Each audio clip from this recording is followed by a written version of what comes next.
Welkom weer bij een nieuwe video van Freddy. In deze video ga ik u laten zien hoe ik een aanbeeld maak, maar dan anders. Eerst neem ik de maten van een stuk spoorrails. Zo kan ik straks het hout op de gewenste maat zagen.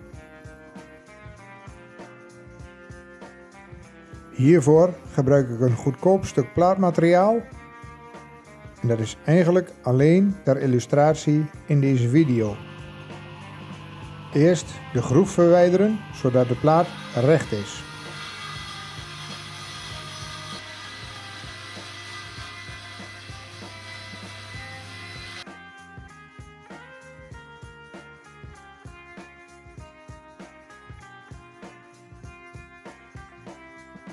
En dan volgt de gewenste hoogte.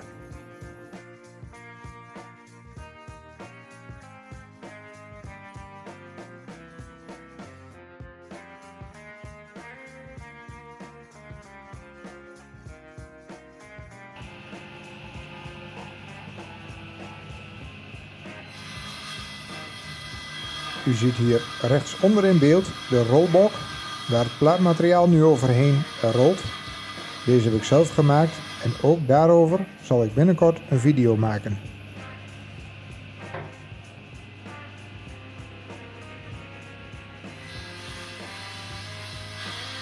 Misschien had ik toch even de afzuiger aan moeten zetten. Ik heb op dit moment geen spouwmes achter de zaag zitten. Maar in dit plaatmateriaal zit praktisch geen spanning en dus is dat minder erg. Maar uiteraard is het veiliger om er wel een te gebruiken.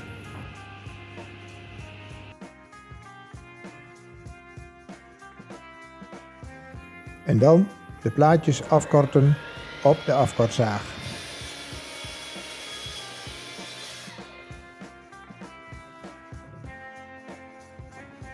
Uiteraard probeer ik zoveel mogelijk gebruik te maken van mallen, zodat alles wat ik doe exact dezelfde afmeting heeft.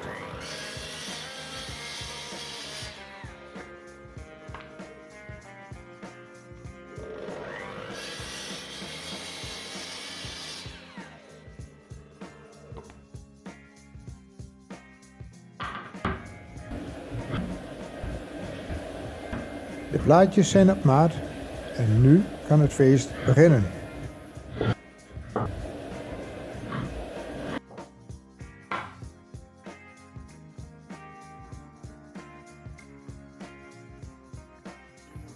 Ik teken hier de vorm van de spoorrails af op de mal.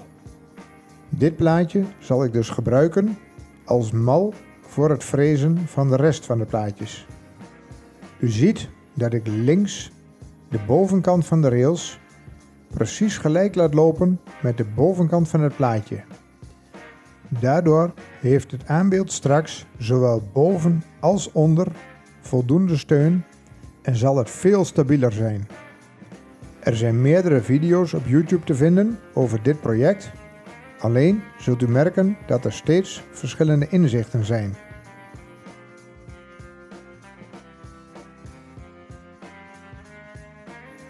Het is belangrijk om met name deze mal exact af te tekenen en straks ook uit te zagen.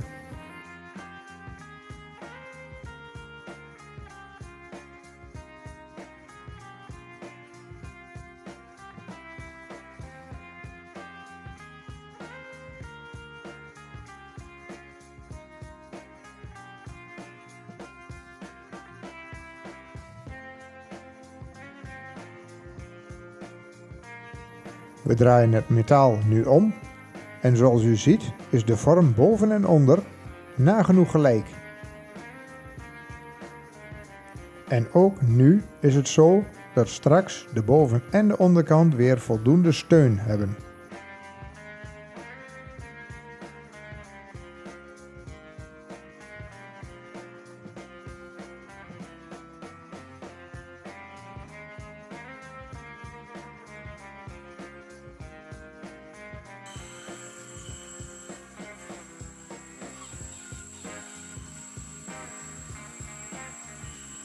Ik zal de video regelmatig wat versnellen, anders zou het een video worden van 4 uur. En daar zit uiteraard niemand op te wachten. Hier wordt de mal met de lintzaag uitgezaagd.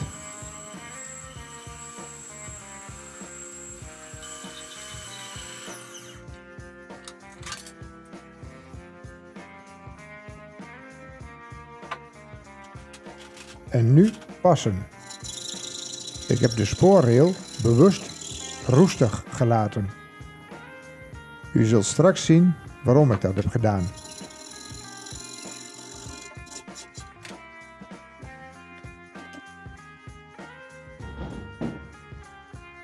Kijk, wanneer het stuk roestig metaal de mal raakt, zal het sporen achterlaten. En weten we precies waar de drukpunten zijn en waar we dus nog wat moeten wegveilen.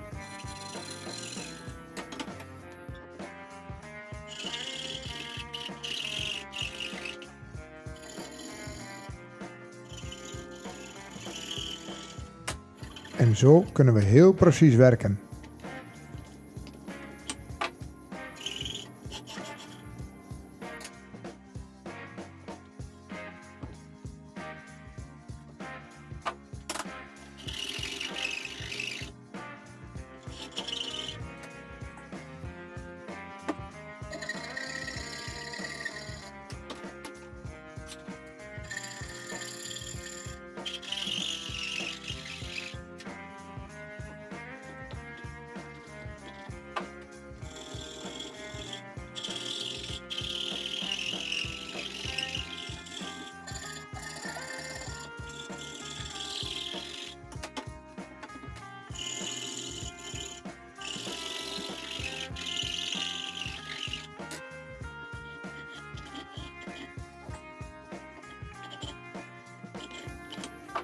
En dan is die bijna perfect.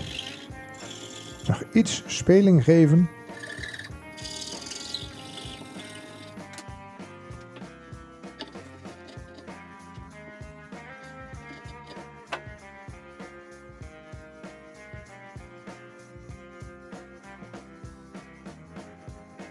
U ziet nu dat hij enigszins speling heeft, maar dat hij wel boven en onder voldoende steunt.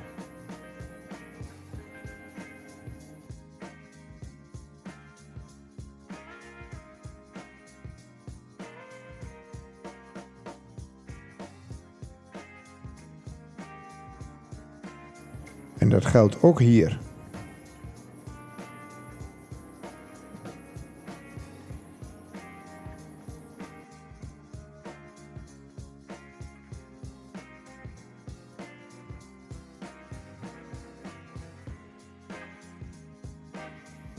Ik maak hier schuine kanten aan het blok. Dat is enerzijds cosmetisch en anderzijds zit dan ook het blok niet in de weg als er iets over het aanbeeld heen steekt.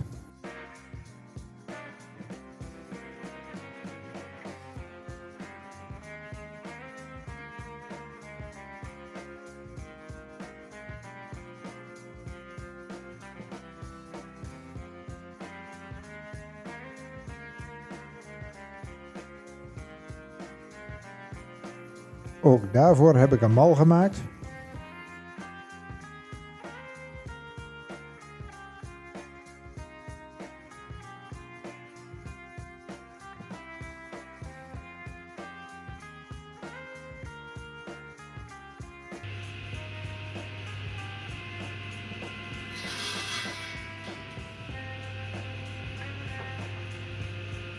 En zo worden alle plaatjes aan beide kanten gelijk.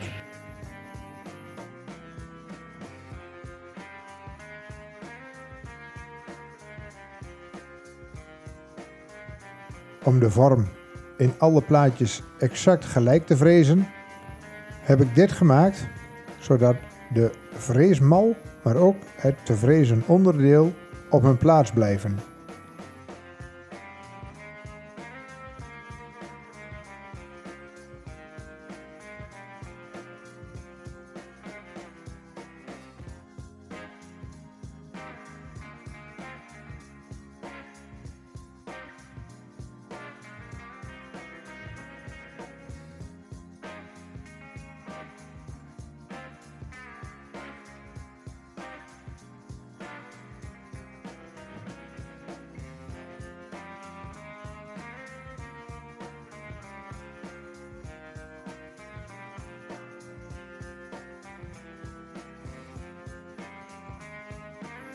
Kijk, dit past precies.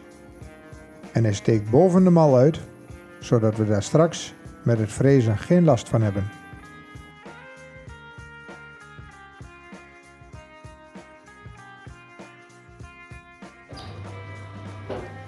Eerst ga ik in al de plaatjes nog 2 gaten maken. Door deze gaten kan ik straks alle plaatjes met een draadstang aan elkaar bevestigen.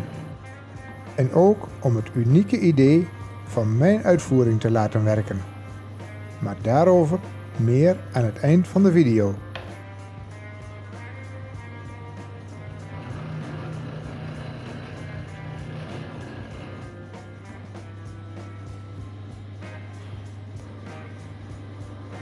Ik maak straks gebruik van een draadstang met een draad van M8. En ik boor hier met een 8,5 mm boor, zodat de gaten, als ze niet helemaal overeenkomen, toch enige speling hebben.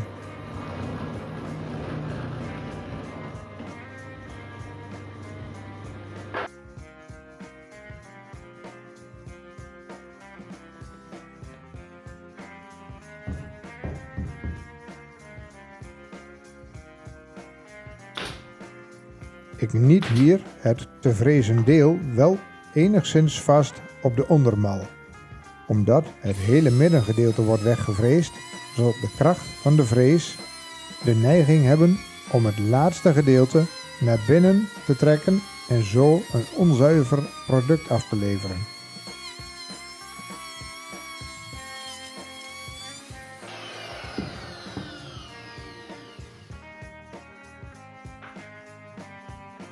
Het zal u verderop in de video waarschijnlijk opvallen dat ook de eerste bij mij niet helemaal zuiver was.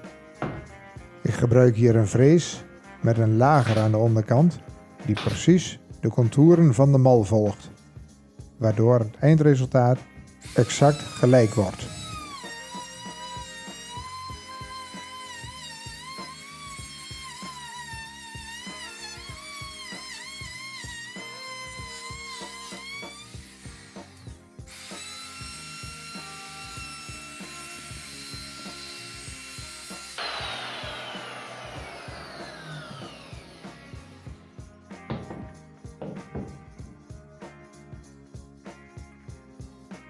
Alle delen worden hier ingesmeerd met lijm, wel voldoende, maar niet overvloedig. Om te voorkomen dat de lijm uitpuilt en we daar straks last van hebben.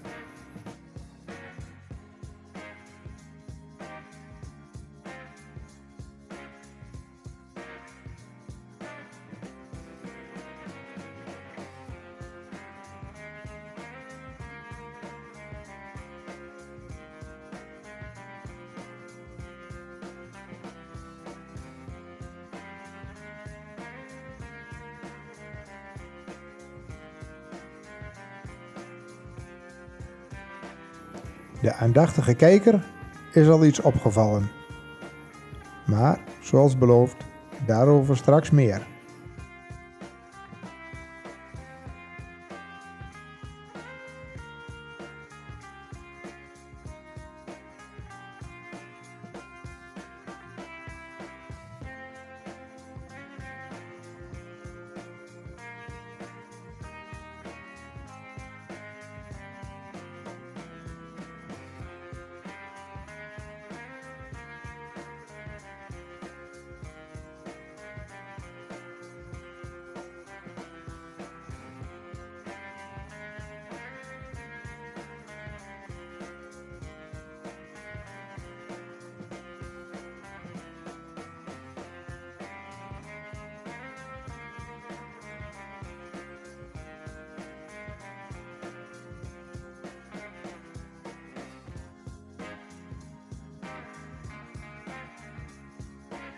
Eerst wordt het te lijmen blok goed uitgelijnd voordat dit wordt opgeklemd in de houtklemmen.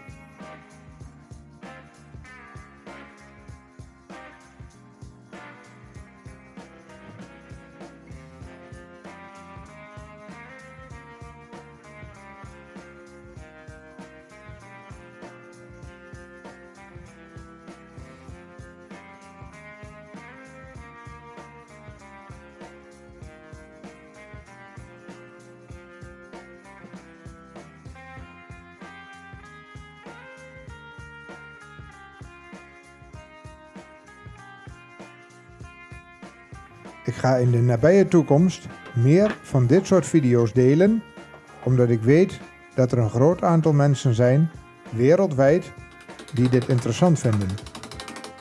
In het verleden heb ik een video gemaakt over een grondzeef en deze wordt op mijn kanaal het meest bekeken.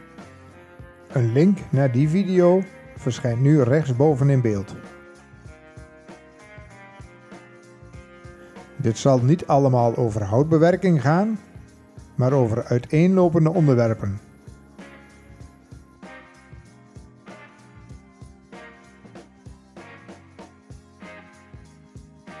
Soms zal ik dan gebruik maken van tekenprogramma's op de computer of van een 3D-printer. Kortom, heel gevarieerd en voor ieder wel iets. U ziet dat ik hier inmiddels het blok ook weer met de draadstangen aan elkaar heb verbonden en de moeren met grote platen aan heb gebracht, zodat er voldoende en gelijkmatige druk op de lijn komt.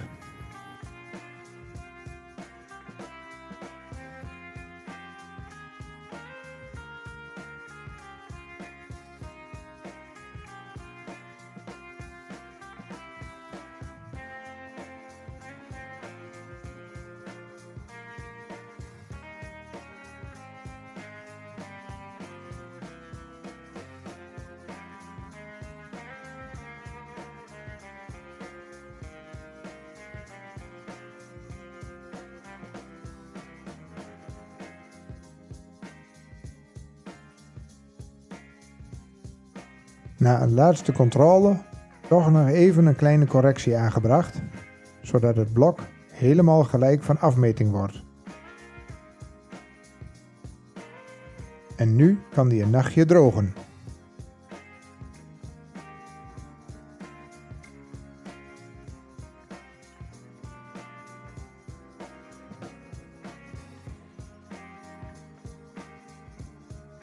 We gaan het blok weer bevrijden uit zijn beklemmende positie.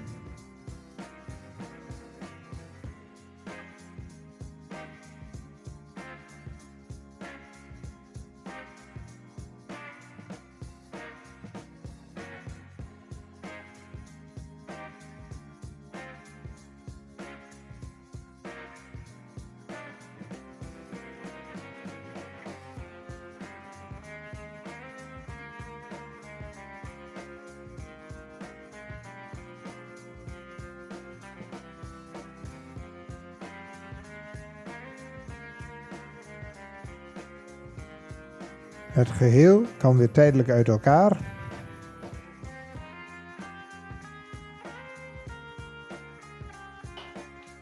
En omdat de draadstangen vrij strak zitten, klem ik ze hier in de boormachine en draai ik ze tegendraads uit het hout.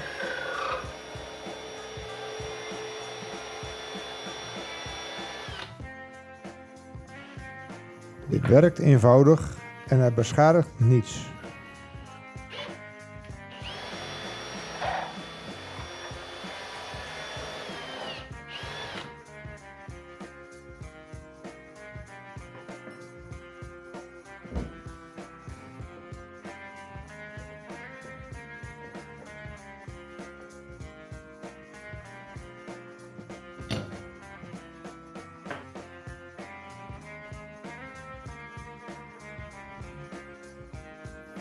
En jawel, hij zit los. Er is niet te veel lijm gebruikt. Hé, wat zie ik daar? Daarover later meer in deze video.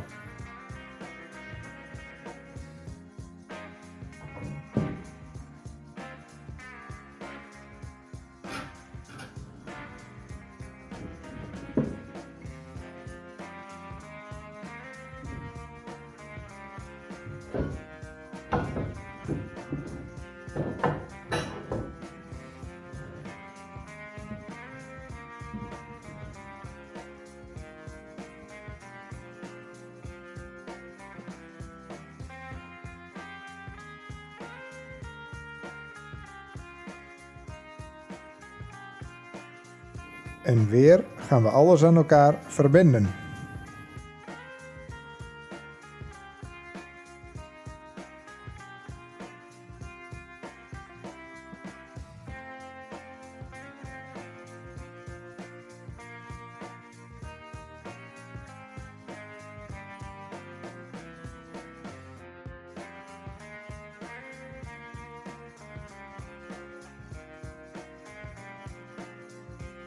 Ik ga de gaten op alle 4 de hoeken nog 1 keer iets opruimen, nu weer met 8,5 mm om zo min mogelijk speling te creëren. En zoals u ziet heeft het gewerkt.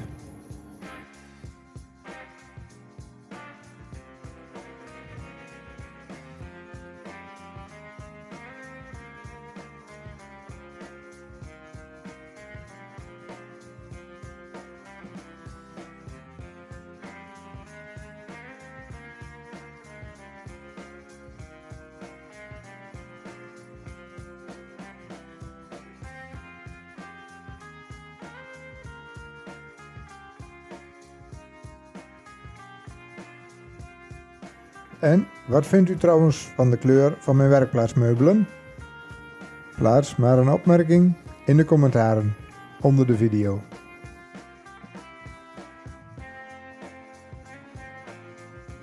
Ik werk hier in de kelder en daar is het maar 6,5 graden. Vandaar dat ik wel even weer mijn stofjas heb aangetrokken. Ik ga hier het blok opschuren met een grove schijf, een korrel 40.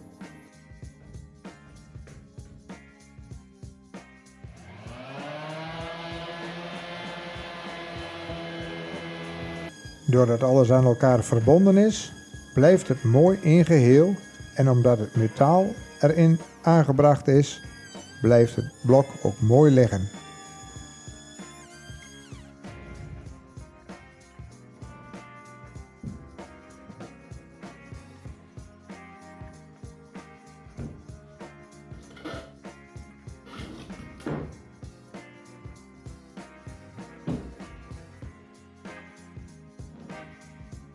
En zo kunnen we alle kanten netjes afwerken.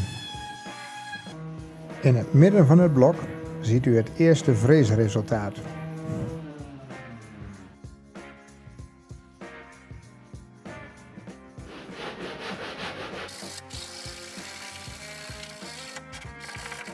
Ook de binnenkant wordt ontdaan van lijmresten en ongelijkheden.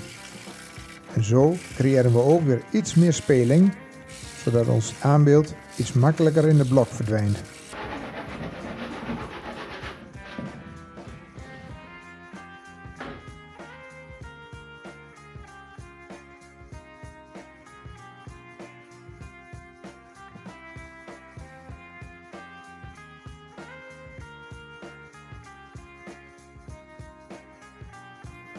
Het blok wordt nu weer uit elkaar gehaald, zodat ook de kopse kanten geschuurd kunnen worden.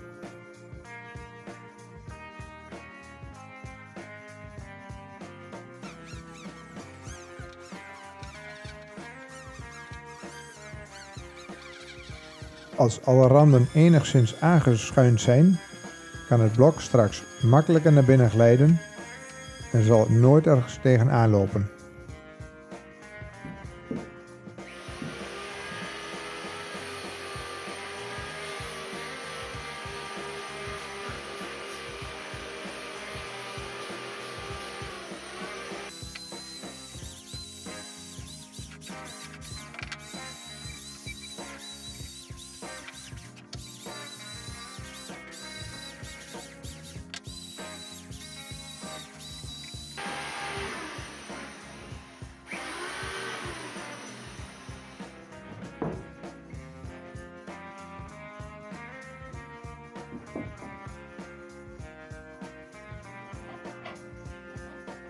En weer wordt het blok in elkaar gezet.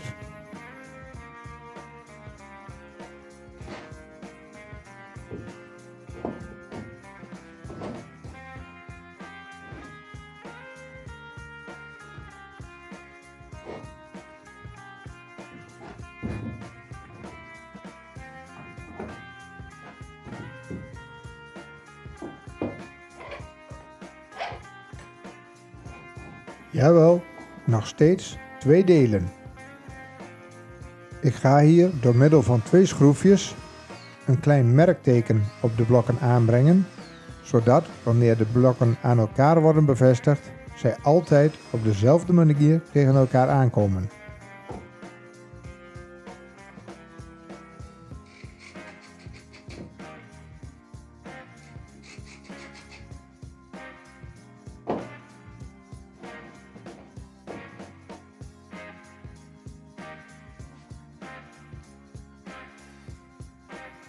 Het geheel wordt hier gelakt met een parketlak die er nagenoeg helemaal in zal trekken.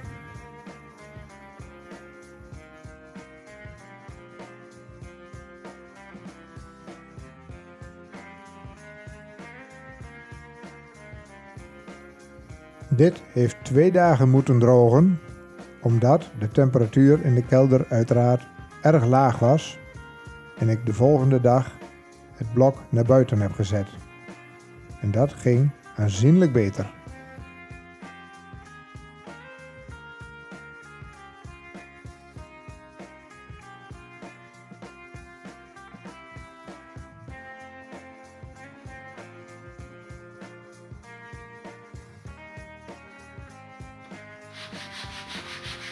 Nog 1 keer schuren voor een beter resultaat.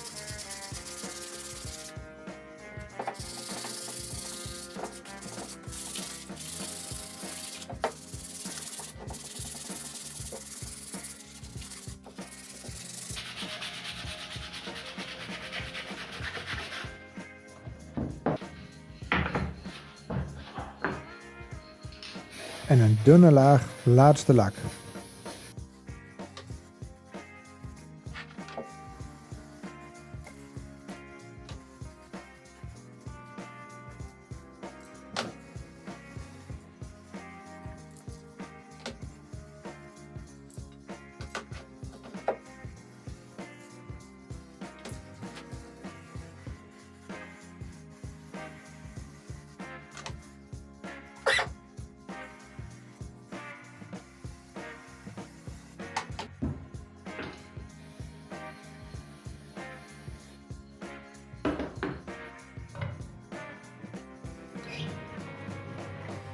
Ik boor hier 2 gaten in een hoeklijn van metaal, waarop ik straks een stuk hout zal aanbrengen en deze 2 die zullen dienen als handvaten voor het blok.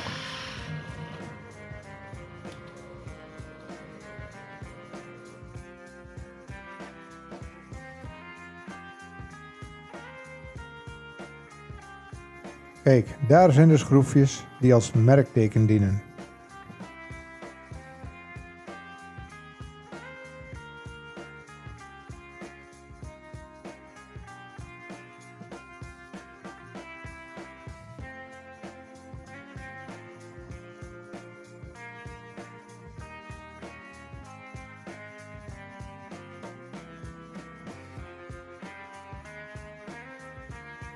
Door al de bewerkingen schuift een en ander vlot in elkaar en dat is mooi.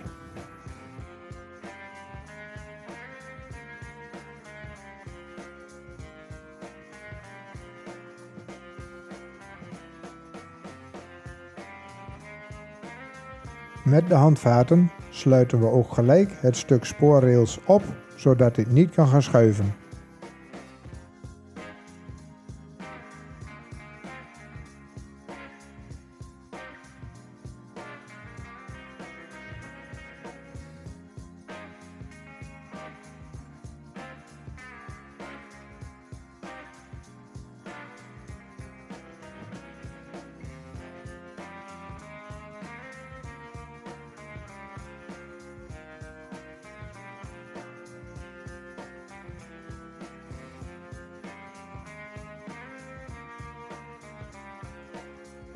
Alles op zijn plaats en makkelijk te verplaatsen.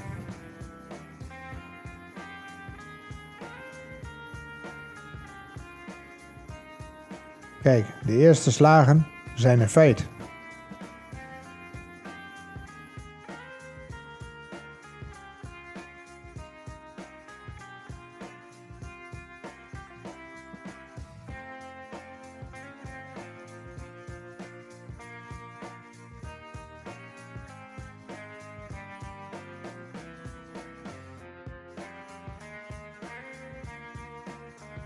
Langzamerhand komen we bij de ontknoping van deze video.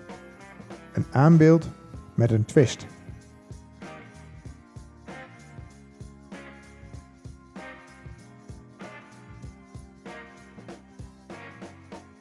Kijk, en dit was het idee.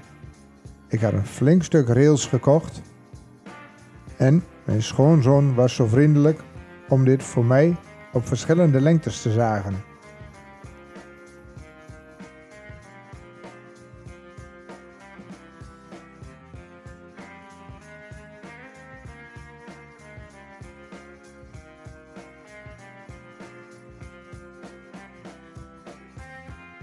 Ik had in een eerder stadium al een blok van 30 centimeter gemaakt en dat geeft voor deze video een mooi compleet beeld. Hier wordt het kleinste deel op maat gezaagd. Zo'n klein stukje afzagen kost toch zeker 5 minuten werk.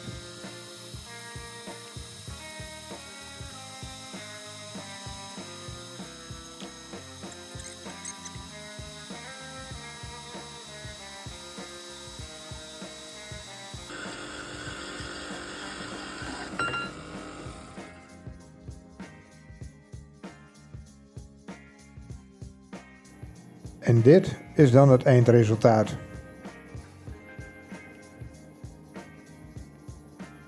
Beide vormen voldoen prima. En u kan ook zien dat hij zowel boven als onder voldoende steunt. En ook de schuine kant is voldoende.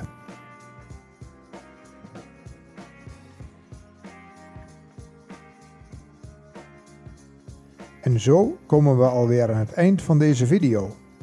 Vergeet u niet te abonneren. En als u het leuk vond, klik dan op het duimpje. En klik op het belletje als u nieuwsgierig bent naar de volgende video's.